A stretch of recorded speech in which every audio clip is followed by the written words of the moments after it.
Hello guys, आज हम आपकी पाठ्य पुस्तक स्पर्श का पाठ चौथा कविता चौथी करने जा रहे हैं, जो कि मैथिली शरण गुप्त जी ने लिखी है। तो चलिए हम शुरू करते हैं। पहले हम थोड़ा सा मैथिली शरण जी के बारे में जान लेते हैं, फिर हम अपनी कविता को शुरू करेंगे। 1886 में झांसी के करीब जिस गांव में जन्मे मैथिली शरण गुप्त अपने जीवन काल में ही राष्ट्रीय कवि के रूप में विख्यात हुए।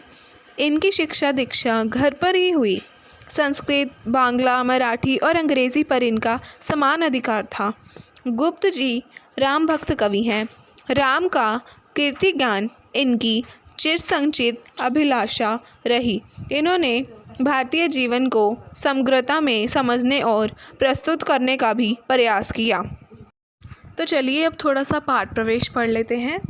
पाठ प्रवेश में सिर्फ इतना ही बताया गया है कि जो मनुष्य है उसकी चेष्टा सभी जीव जंतुओं से सबसे ज़्यादा है, कि उसके पास सोचने की शक्ति है, बलशाली है, बहुत सारी शक्तियां हैं उसके पास, पर मनुष्य फिर भी कई कामों में बहुत गलतियां कर देता है।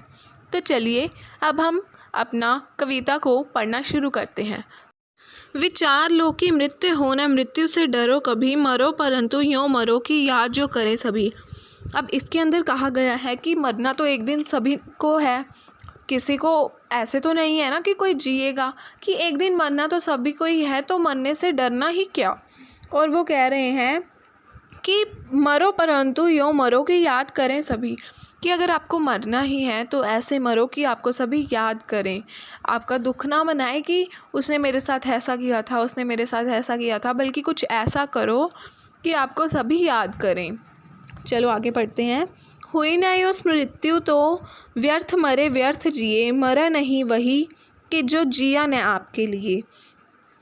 कि फिर व्यर्थ है वह मृत्यु, कि आपका जीना भी क्या है जब आपने किसी के लिए कुछ किया ही नहीं, और आपका मरना भी व्यर्थ है जब आपने किसी के लिए कुछ किया ही नहीं, आप कुछ करके ही नहीं गए उसके लिए। मरा नहीं वही कि जो जिया न आपके लिए, कि उसका मरना भी क्या जब उसने आपके लिए कभी कुछ किया ही नहीं, और उसका जीना भी क्या, आपके लिए तो उसकी कोई वैल्यू ही नहीं रही ना। तो चलो आगे पढ़ते हैं। वही पशु प्रवृत्ति है कि आप ही चरे, वही मनुष्य है कि जो मनुष्य के लिए मरे। तो अब इसके अंदर कहा गया है पशु प्रवृत्ति का मतलब होता है पशु का स्वभाव, कि जो पशु हैं वो सिर्फ अपने अपने बारे में सोचते हैं। कि तो अगर आप अपने अपने बारे में सोचोगे तो आपका भला भी कैसे होगा। कहने का मतलब यह है कि हमें एक दूसरे के साथ अपनापन रखना चाहिए। तो चलो आगे पढ़ते हैं। उसी उदार की कथा सरस्वती बखानती, उसी उदार से धरा कृतार्थ भाव मानती। अब इसके अंदर कहा गया है कि जो सरस्वती माँ है वो भी उसी का नाम अपने मुख से निकालती हैं जो बहुत अच्छा इंसान हो, क्योंकि बुरे को तो कोई याद भी नहीं करता। कि जो सरस्वती माँ है वो भी उसके गुण गाती हैं कि वो कितना अच्छा इंसान है, वो भी अपने मुख से उसी का नाम निकालती हैं जो किसी के लिए कुछ कर जाता है, कुछ अच्छा करता है। उसी उदार से धरा कृतार्थ भाव मानती। अब इसके अंदर कहा गया है कि जो हमारी धरती है वो भी उसको याद करती है, वो भी उसका धन्यवाद करती है, उसका आभार प्रकट करती है। कृतार्थ का मतलब होता है आभार प्रकट करना। तो चलो आगे पढ़ते हैं। उसी उदार की सदा सजीव कीर्ति कूचती, तथा उसी उदार को समस्त सृष्टि पूजती।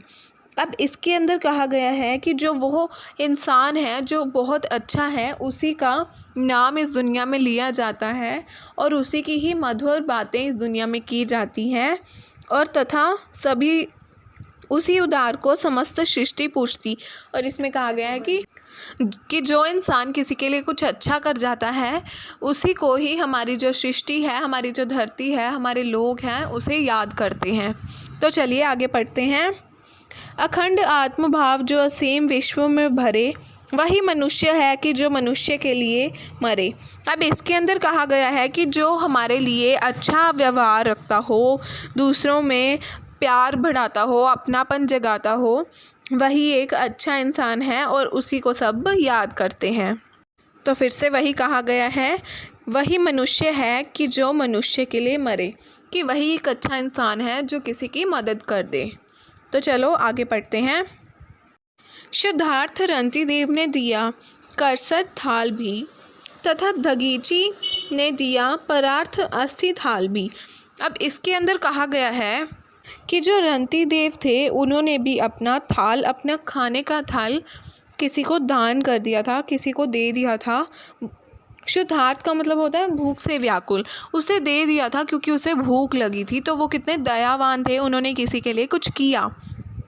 अगली लाइन में है कि जो दधीची थे उन्होंने अपनी हड्डियां, मतलब अपनी जो अस्थाथाल है उन्हें हड्डियां कहते हैं, कि जो दधीची थे उन्होंने अपनी हड्डियां भी किसी को दे दी थी, हड्डियों का जाल भी किसी को दे दिया था, किसी के लिए वो लड़े थे।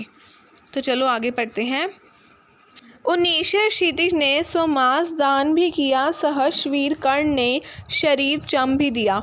अब इसके अंदर कहा गया है जो उन्नीशर क्षितिज हैं वो गंधार देश के राजा को कहा जाता है, और जो स्वमास है उसको मास कहते हैं, अपना मास जो होता है ना उसे मास कहते हैं।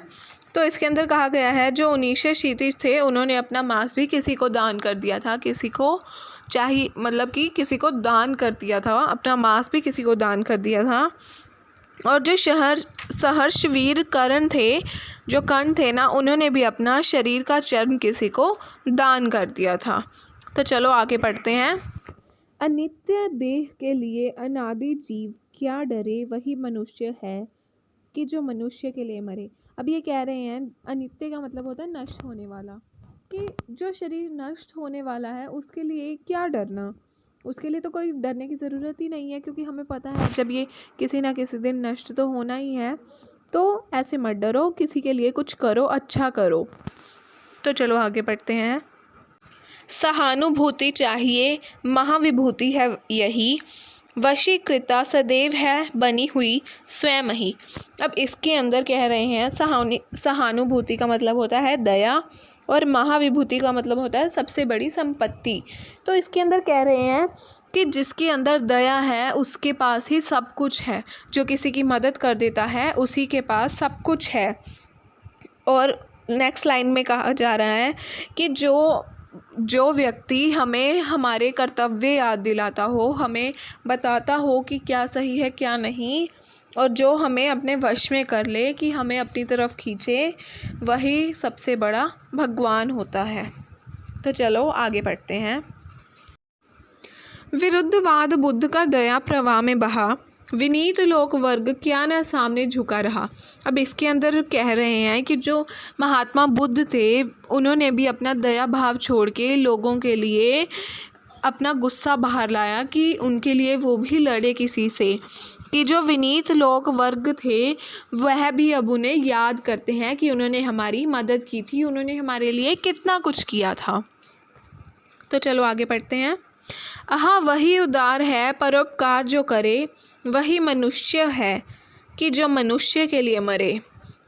अब इसके अंदर कहा गया है कि वही दयालु है जो किसी के लिए कुछ करता है, कुछ उसकी मदद करता है, कि वही मनुष्य है जो मनुष्य के लिए कुछ करता है, उसकी मदद करता है। तो चलो आगे पढ़ते हैं।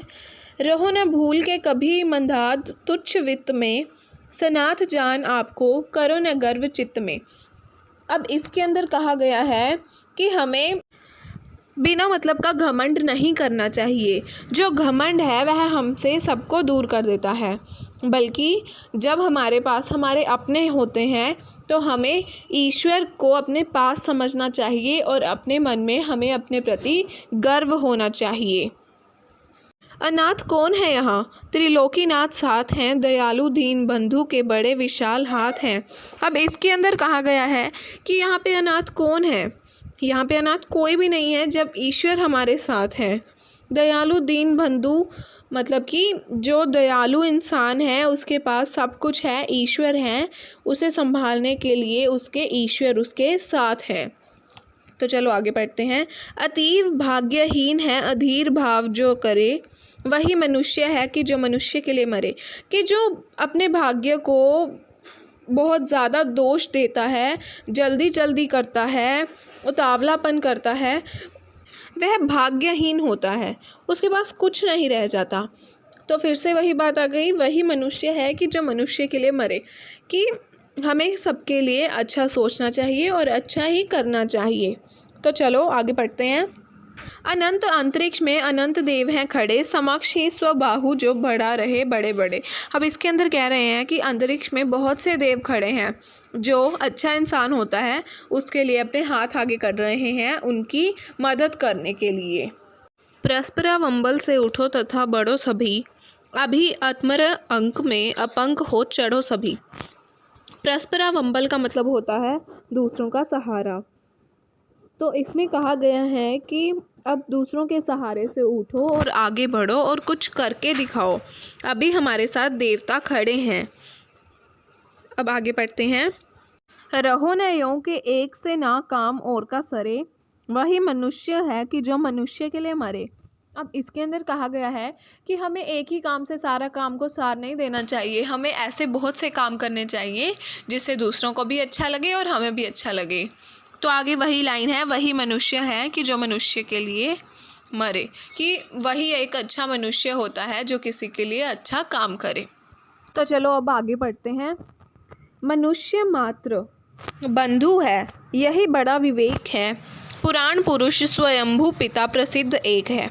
अब इसके अंदर कहा गया है कि जो मनुष्य है वो एक ही बंधु है। कहने का मतलब यह है कि हम सभी भाई भाई हैं, हमें अपनापन होना चाहिए। और दूसरी बात कि यही एक समझ है कि सभी भाई हैं, हमें इसे मान लेना चाहिए।